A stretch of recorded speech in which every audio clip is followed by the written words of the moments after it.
What up? It's your boy, the Incredible Man. Yes, I am back at it again, and this is my discussion slash review of My Hero Academia Season 4, Episode 17, man. Yes, this episode, I still enjoyed this episode to me. Honestly, it was another good episode. It picked up right off the heels of last week's episode. And honestly, this episode was more of just a nice another transitional episode to me. That's what it was for me. It dealt with everything like right off the heels of last week's episode, and they showed us some other things, and then they were just kind of very nice and mellowed everything out. So I'm assuming next week is going to kick off with the festival. I'm assuming. I don't know. I'm not really sure. But I feel like it's going to kick off with the festival because we wrapped up everything else. So I feel like we're going to dive right into the festival next week. I hope so. So this episode was good. It picked up right off the heels of last week's episode with the kids trying to fight Bakugo and Todoroki and everyone.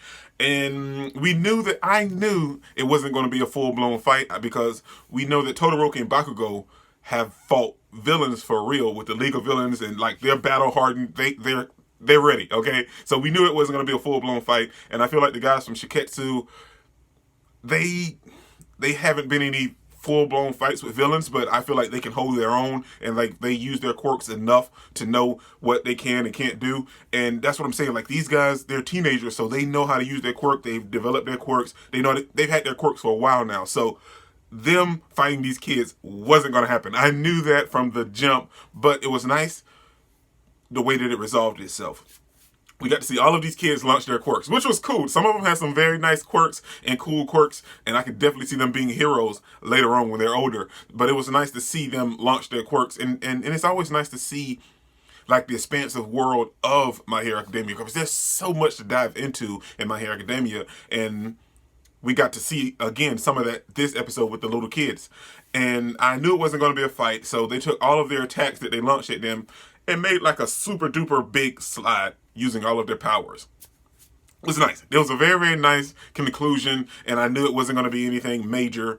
And we had the kids finally becoming friends with Bakugo and everybody, and Bakugo and everybody becoming friends with the kids. And then the mastermind, Bakugo didn't really take place in like the whole structure because of his powers, but he pulled the mastermind guy aside and had a talk with him and kind of opened up his heart. And the weird thing is that like everything that those kids were feeling was so parallel with everything that all of our pro hero license getters were actually feeling at the same time. Maybe not Kami, but everybody else for sure. And especially with Bakugo and the mastermind kid, that's definitely something that Bakugo dealt with himself. And we had the issues with Todoroki as well. So it was nice to see all of that parallel with these little kids. And we had the sensei that she was so worried, but we knew there wasn't going to be a fight. And then President Mike told her now it's up to her to teach these kids to be better kids, because we see the mastermind guy kind of breaking down, I'm better than all you guys and you heroes and cops, you're all stressed out and everything. So like they felt like they were better. Now, one thing before I go any further, I watch Anime Balls Deep's channel. Now, and huge shout out to them, by the way. Him, he's very informative. He's very, very informative. And I don't want to spoil anything for anybody, but what the dude, what Meatball said, Seiji, I think that's his name, what he said when he was talking to President Mike and the sensei is something that Anime Balls Deep just covered in a My Hero Academia discussion, pretty much, like review type of the latest couple chapters, or the latest chapter or whatever. So what he said, what Meatball said today, coincides with exactly what Anime Balls Deep was talking about. So you should go check that out. It's about the what is it about? It's about the doctor, I think. I don't know. I think it's about the doctor.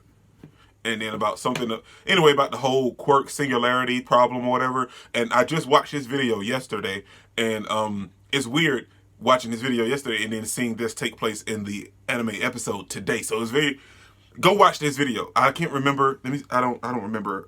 Anyway, just go on his channel and it'll be something with Deku and the doctor that told him he didn't have quirks when he was a kid. So go watch that. It gets very good. So then after all that settled, everybody passes the class, and they all get their provisional license, and then we see at the end, everybody's talking to All Might and Endeavor, and they're having a nice little chat with I want to say the principal or one of the teachers from Shiketsu, and they were like, well, now we're with Kami being attacked, we're going to see them kind of work together if there's any kind of major problems. They're going to kind of share information with UA, and UA is going to share information with Shiketsu because like both of them were being attacked by the League of Villains. So now we're going to have like a whole work thing and training camps together with Shiketsu. So I'm super excited for that, to see that in the long run. I need to pick up the manga. I really need to go back and read the manga again. I probably will after this season's over. I'll probably read the manga again after this season's over. But so now we're going to be working with Shiketsu and doing training programs with Shiketsu. So that's nice. Then we have Endeavor. Like I said last week, him talking to All Might is trying to give him a new perspective and trying to be a better hero. And he came to apologize to Todoroki today. And Todoroki did not want to hear it, but like he didn't want his dad to do it. I guess it's because he's so traumatized and hurt from everything that happened with his mom and him that his father done. But Endeavor's trying to change, and Todoroki didn't want to hear it like right then at that moment. But when he was walking off, he kind of looked back and he was thinking about, and he smiled and just thinking about what his dad was saying. And even I can't think of his name, the wind turbine guy. He even went up to Endeavor. Remember, he was traumatized by Endeavor, like slapping his hand away when he was a kid to get Endeavor's autograph. And he told Endeavor, you know what, I'll support you, Endeavor. And Endeavor was like, thank you. So it's so good to see this different side of Endeavor, because we've always got this hardcore, you know, like, I'm trying to be the best and I can't be the best because All Might's here.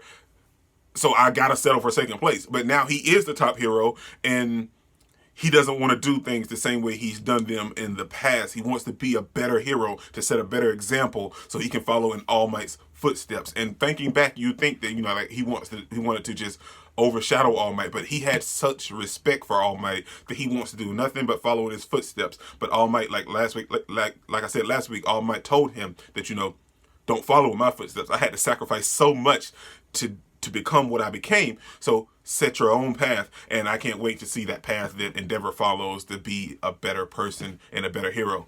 Then this latter half of this episode was just a nice, relaxing episode. We have AOYAMA and Deku having this whole weird moment, because like he's stalking Deku. He's like, I know. What do you know? I don't know what you know, so tell me what you know. So he's like, here, eat this cheese. And in all actuality, he was worried about Deku because he and Deku share some similarities. Now, we know that Deku wasn't born with his quirk. You know, All Might had given it to him. But AOYAMA doesn't know that. But he tells Deku that we're in the same predicament.